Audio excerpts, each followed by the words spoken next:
Alors j'en arrive maintenant à des choses, j'aurais aimé en parler plus, mais on n'a plus beaucoup de temps, sur justement qu'est-ce que ça va être adapter l'école ou adapter l'institution soignante au changement d'état d'esprit des élèves. Alors on pourrait reprendre, je ne le ferai pas en détail, mais on pourrait reprendre pratiquement toutes les révolutions que je vous ai indiquées. Première révolution, révolution dans la relation au savoir, vous avez vu, modèle vertical d'un côté, modèle horizontal d'un autre, mais ça veut dire qu'adapter l'école et l'institution soignante au nouvel état d'esprit des élèves, ça veut dire qu'on va fonctionner de manière horizontale. Dire avec les ados, voilà, je te parle, je te dis ce que je pense de la situation, tu me dis toi ce que tu en penses, voilà, on est sur un pied d'égalité, renoncer à toute posture hiérarchique. Un ado me dit je vous trouve pas très sympa avec moi aujourd'hui. Je dis oui, écoute, je me rendais pas compte, mais si tu le dis d'avoir quelque chose de vrai, en quoi tu trouves que je suis pas bien sympa avec toi? Voilà. Il faut adapter comme ça aujourd'hui son comportement à l'idée que les relations, il n'y a plus de verticalité, il n'y a plus que de l'horizontalité. Ce qui ne veut pas dire qu'au bout du compte, vous n'ayez pas un pouvoir institutionnel, que vous soyez enseignant ou soignant, mais pendant le temps de l'échange, il faut accepter l'idée que votre interlocuteur puisse vous apporter autant l'échange que ce que vous lui apportez vous-même. J'ai argumenté ça à d'autres moments sous le concept d'empathie, empathie mutuelle et réciproque. J'ai écrit notamment un livre, 2 livres, L'empathie au cœur du jeu social et Fragments d'une psychanalyse empathique. Empathie au cœur du jeu social pour montrer comment ça fonctionne dans tout le jeu social et Fragments d'une psychanalyse empathique pour montrer comment ça fonctionne. Ça peut fonctionner aussi dans une thérapie, voire dans une psychanalyse. Donc, culture horizontale, ça veut dire que les jeunes vont être invités à intervenir individuellement, collectivement. Ils vont être invités à interagir entre eux, à discuter entre eux. C'est le fameux modèle de la classe inversée, dont vous avez dû entendre parler pour les enseignants. C'est-à-dire l'enseignant n'est plus quelqu'un qui fait un cours, c'est quelqu'un qui informe les élèves de ce qui sera traité la semaine suivante. Et voilà, l'enseignant dit, nous sommes lundi aujourd'hui, mardi de la semaine prochaine, nous allons étudier, je ne sais pas, la fabrication les plis géologiques ou la fabrication des étoiles ou voilà, le règne de Louis XI. Et alors, vous allez aller travailler tout ça sur Internet et vous me direz mardi les questions que vous vous posez, est-ce que vous en avez, est-ce que toutes les questions que vous vous posez est-ce que vous avez trouvé éventuellement sur Internet. Alors si vous faites une interrogation écrite, bon c'est pas le but, mais même si vous faites une interrogation orale, il faut bien comprendre qu'il y a beaucoup d'enfants qui seront allés sur Wikipédia, mais aller sur Wikipédia, c'est mieux qu'à n'aller nulle part. Donc si quelqu'un est allé sur Wikipédia et si vous mettez des notes, c'est pas souhaitable, mais ayez au moins à l'esprit qu'aller sur Wikipédia, c'est un point, et puis aller sur Wikipédia et sur Mediapart, c'est 2 points, aller sur Wikipédia, Mediapart et l'Encyclopédia Britannica, c'est 3 points, aller sur Mediapart, Wikipédia, l'Encyclopédia Britannica et un chercheur américain particulièrement versé dans le problème, c'est 4 points. C'est-à-dire qu'en fait, on ne pénalise pas ceux qui vont sur Wikipédia, mais on encourage ceux qui vont consulter d'autres bases de données que Wikipédia. Ce n'est pas un moins, c'est un plus. Donc, culture horizontale, encourager le débat, la controverse, c'est le principe de la classe inversée. C'est les enfants qui vont expliquer à l'enseignant ce qu'ils ont compris, les questions qu'ils se posent, et ils vont donner leur point de vue et ils vont discuter entre eux. Révolution dans la relation aux apprentissages, on va faire travailler le plus possible la mémoire et l'intelligence visuo-spatiale. Ça veut dire qu'on va proposer aux enfants de fabriquer ensemble, parce que la culture numérique est collaborative, on va leur proposer de fabriquer ensemble leurs devoirs. Vous savez sans doute que on avait fait un colloque là-dessus à la BNF il y a quelques années, et donc les patrons, à compétences égales, préfèrent embaucher les jeunes cadres qui ont une pratique des jeux vidéo en réseau. Parce que les jeunes cadres qui ont une pratique des jeux vidéo en réseau ont appris le travail collaboratif, alors que l'institution scolaire n'apprend absolument pas le travail collaboratif. Alors c'est quand même tragique qu'il faille s'en remettre aux jeux en réseau pour apprendre le travail collaboratif. Donc il faut l'apprendre à l'école. Et on va faire quoi? On va proposer aux élèves de fabriquer des copies multimédia. C'est-à-dire que mettre des tablettes tactiles à l'école, ce n'est pas fait pour leur dire « vous allez écrire une page sur le règne de Louis XI ». C'est absurde. Si vous leur donnez des tablettes tactiles, vous leur dites voilà, vous allez prendre une tablette tactile pour 4 et vous allez tous les 4, vous allez travailler chacun sur la vôtre si vous voulez, mais enfin ce qui est souhaitable, c'est d'avoir un support numérique interpersonnel. Et donc, vous allez fabriquer une page multimédia sur Louis XI. Alors, il y aura du texte, il y aura des photos, il y aura des vidéos, il y aura du lettrage, le choix de la calligraphie, le choix de la mise en page, comme pour un journal. Pourquoi ? Pour faire travailler l'intelligence visuospatiale.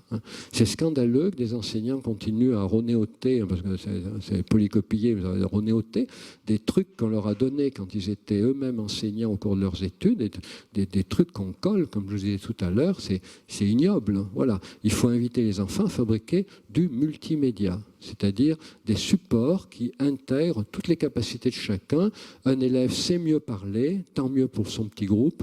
Un autre sait mieux choisir les images, tant mieux pour son petit groupe. Un troisième sait pas trop parler, sait pas trop choisir les images, mais il est formidable pour le choix de la calligraphie, extraordinaire. Il va faire la calligraphie de la page multimédia. Il est bien évident que si vous faites travailler les élèves ensemble, vous n'allez pas leur demander de faire ensemble une page de texte sur Louis XI. Il n'y en a qu'un seul qui l'écrirait. Donc, vous n'allez pas leur demander ça. Vous allez leur demander un travail multimédia. L'introduction des tablettes à l'école doit être inséparable du fait de demander aux enfants de fabriquer du multimédia. Fabriquer du texte avec une tablette, ce n'est pas la peine d'acheter une tablette. Le papier est fait pour ça. La tablette, c'est fait pour le multimédia et pour consulter toute la littérature du monde et pour y contribuer en la fabriquant. Révolution dans le fonctionnement psychique, vous allez inviter les enfants à produire du texte, à produire des images, à jouer comme au théâtre. Pourquoi pas ? On peut très bien décider d'une petite scène qu'on va jouer. On est en train de mettre ça en place dans certaines académies à Paris, dans certaines écoles, autour du jeu des trois figures. Mais bon, on pourrait l'imaginer autour d'autre chose. Le jeu des trois figures, vous savez, centré sur la figure de l'agresseur, de la victime et du tiers. Le tiers pouvant être sauveteur, redresseur de tort ou témoin. Mais on peut l'imaginer dans d'autres situations. Les enfants d'aujourd'hui sont dans une culture théâtrale généralisée. Les enfants d'aujourd'hui sont dans une culture théâtrale généralisée. C'est ça le grand changement. Et donc ce changement-là, l'école aussi doit en tenir compte. Donc travailler le texte, les images, le théâtre, révolution des liens et de la sociabilité, là encore, les conséquences sont importantes. On va faire fonctionner, on va proposer aux élèves de fonctionner beaucoup plus comme ils fonctionnent dans les jeux en réseau, c'est-à-dire d'autoréguler les règles du groupe. Voilà. Dans les jeux vidéo en réseau, vous savez que les règles peuvent être très strictes, mais elles sont élaborées ensemble. Et des règles de fonctionnement scolaire vont être élaborées ensemble. Et elles vont être répétées à chaque fois. Mais la culture des écrans est inséparable de l'idée de l'autorégulation et de l'auto-organisation. Dès que vous allez sur Internet, le moindre forum, le moindre lieu de débat, il est auto-organisé, auto-régulé. Alors, évidemment, on peut dire oui, mais on n'a pas envie de faire ça, on a envie de continuer à fonctionner comme par le passé. On va monter sur l'estrade, on va faire un cours, les élèves vont prendre des notes. Avant, c'était sur leur papier, maintenant, ça va être sur leur tablette. Ou alors sur leur papier, puis à la fin du cours, on va dire maintenant, pour les 10 minutes qui restent, sortez votre tablette. Voilà, on va aller voir quelques trucs sur Internet. Voilà. On peut continuer à intégrer les outils nouveaux dans le fonctionnement ancien. Mais il faut bien comprendre, ça ne marchera pas. Le bouleversement fondamental, il est dans l'état d'esprit des élèves. Vous ne pouvez pas aller sur Facebook, jouer à des jeux en réseau, et être dans le même état d'esprit que les élèves qui n'allaient pas sur Facebook et qui ne jouaient pas en réseau. Si vous allez sur Facebook, si vous jouez en réseau, vous êtes introduit de fait à une culture du débat, de la controverse, du travail collaboratif. Et c'est à ça que doit s'adapter absolument l'institution scolaire et même l'institution soignante, en privilégiant beaucoup plus les pratiques de groupe, les groupes de débat, les groupes de controverse, les groupes d'activité de toute nature. Il y a un changement d'état d'esprit, c'est ça qui est l'important. Et donc, danger. Voilà. Donc, je terminerai là-dessus. Le dernier slide, c'est que vous voyez qu'en fait, on n'a jamais eu autant besoin d'intérioriser les repères temporels qu'aujourd'hui. Dans l'ancien monde, vous n'aviez pas besoin d'intérioriser les repères temporels. Des tas de gens, d'ailleurs, ne les intériorisaient pas. Pourquoi? Parce que les âges de la vie étaient très rigoureusement organisés par les habitudes sociales. Si vous avez vu les vidéos de la guerre de 14-18, vous avez vu qu'il y a des familles, les petits garçons sont habillés comme Donald, avec des vêtements marins, des culottes courtes, les petites filles sont habillées aussi d'une manière très particulière. Et puis quand les enfants arrivent à 9-10 ans, ils changent d'habit, puis quand ils arrivent à 18 ans, ils changent d'habit. C'est une époque où on avait une casquette, et puis on avait droit au chapeau seulement un peu plus tard. Voilà. Donc, et puis les gens avaient des manières de s'habiller, des manières de se comporter qui étaient attachées à chaque tranche d'âge. Donc ça veut dire que même si vous n'intégriez pas les repères temporels, votre groupe se chargeait de vous les rappeler à tout moment. Et donc vous passiez de la naissance à la mort en respectant chacune des étapes fixées par l'organisation sociale.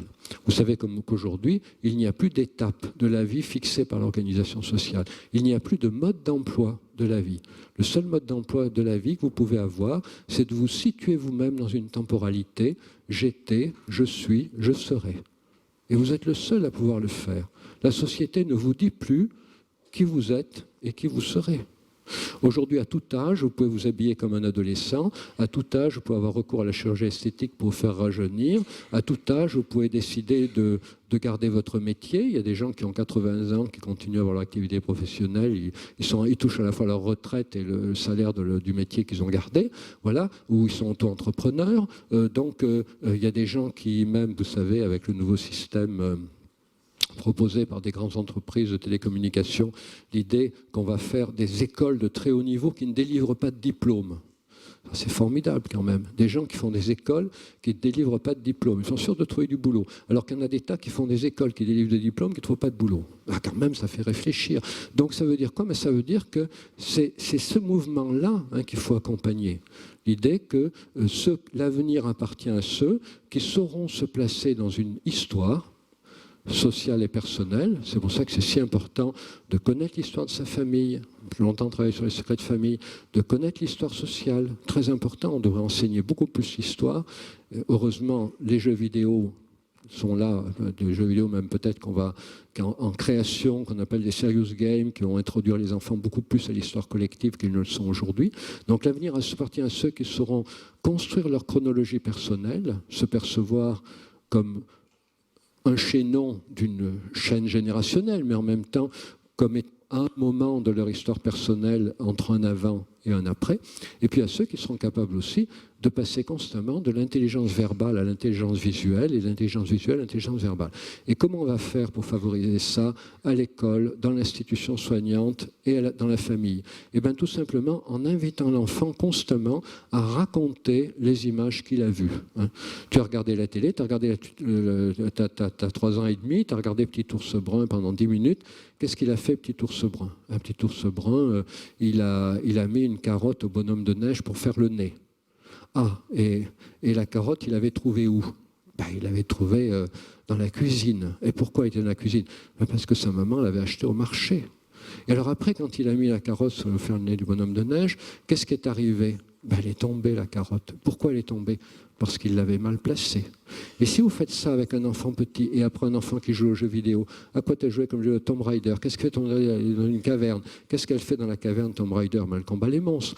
Quel genre de monstres elle combat? À quoi ils ressemblent? C'est des zombies? C'est des humains? C'est quoi? Voilà. Si vous faites ça dans la famille, à l'école, dans les institutions soignantes, vous invitez les enfants à s'approprier la temporalité, c'est-à-dire à penser le monde avec un avant, un pendant, et d'articuler à tout moment l'avant et l'après autour des fameuses conjonctions de coordination que vous connaissez tous, mais où est donc Ornicart. Et je suis frappé du fait qu'aujourd'hui, dans des copies d'étudiants, on trouve parfois une mauvaise utilisation des conjonctions, mais où est donc Ornicart. Je corrige des copies d'étudiants de 18-25 ans, dans lesquelles chaque phrase est très bien écrite. Il y a un sujet, un verbe, un complément, pas de problème. La phrase tient la route, elle est sensée, mais d'une phrase à l'autre, la coordination est mal organisée. Là où moi je mettrais un « ou », ils mettent un « parce que ». Là où moi je mettrais un mais, ils mettent un donc. Voilà. Et donc je pense que c'est moi qui me repère mieux dans les conjonctions de coordination qu'eux. Et donc voilà des enfants qui ont appris à organiser des phrases, soit coupées-collées, comme disait monsieur, soit de leur propre production personnelle, mais ils n'ont pas appris à les enchaîner. Sachez quand même que le coupé-collé, ce n'est pas Wikipédia qui l'a inventé. Tous les écrivains ont fait du coupé-collé, Foucault a fait du coupé-collé, Amélie Nothomb fait du coupé-collé. Il y a même des gens qui se sont amusés à repérer les coupé-collés dans des Joyce, ça fait que du coupé-collé. Voilà, simplement ils ont fait du coupé-collé bien organisé. C'est-à-dire, je prends une phrase de Flaubert, je prends une phrase de Balzac, je les modifie un peu toutes les deux, mais entre les deux, il va bien falloir que je mette la bonne conjonction de coordination, et c'est là que tout se joue. Ce n'est pas dans le fait de couper-coller, c'est dans le fait d'articuler correctement tous les coupés-collés. Et cette articulation correcte de tous les coupés-collés, c'est ce que j'appelle l'apprentissage des liens logiques de temporalité linéaire, c'est-à-dire ceux qui sont organisés par les conjonctions de coordination, mais où est donc Ornicart. Et ça, vous n'avez aucun autre moyen pour l'apprendre à un élève que lui demander de parler, de raconter. Et on en arrive à ce paradoxe qu'aujourd'hui, avec le numérique, peut-être que ce qu'on va découvrir, c'est l'importance de la culture orale. Parce que bientôt, il y aura des logiciels de traitement vocal partout. Vous n'aurez plus besoin d'écrire. Vous dicterez, vous raconterez, puis tout s'écrira tout seul. Par contre, il faudra très très bien maîtriser les conjonctions de coordination dans le discours oral. Donc à mon avis, aujourd'hui, ce qu'il faut travailler avec les élèves, bon, faites un peu de lecture, faites un peu d'écriture, mais ne le faites qu'après qu'ils aient acquis l'oralité. La priorité des priorités, c'est l'oralité. Quand un élève sait construire une histoire, quand un élève sait vous raconter le petit chaperon rouge ou à quoi il a joué dans la cour de récréation, il est mûr pour apprendre la lecture et l'écriture. Mais tant qu'il n'a pas, et la grammaire, mais tant qu'il n'a pas intériorisé les liens logiques entre des événements, ça ne sert à rien de lui apprendre qu'il y a un temps qui s'appelle le futur, un temps qui s'appelle le passé. Parce que s'il est dans un présent permanent, à quoi voulez-vous que ça serve qu'il apprenne le passé et le futur ? Donc d'abord, il faut permettre aux enfants d'apprendre, de développer l'oralité.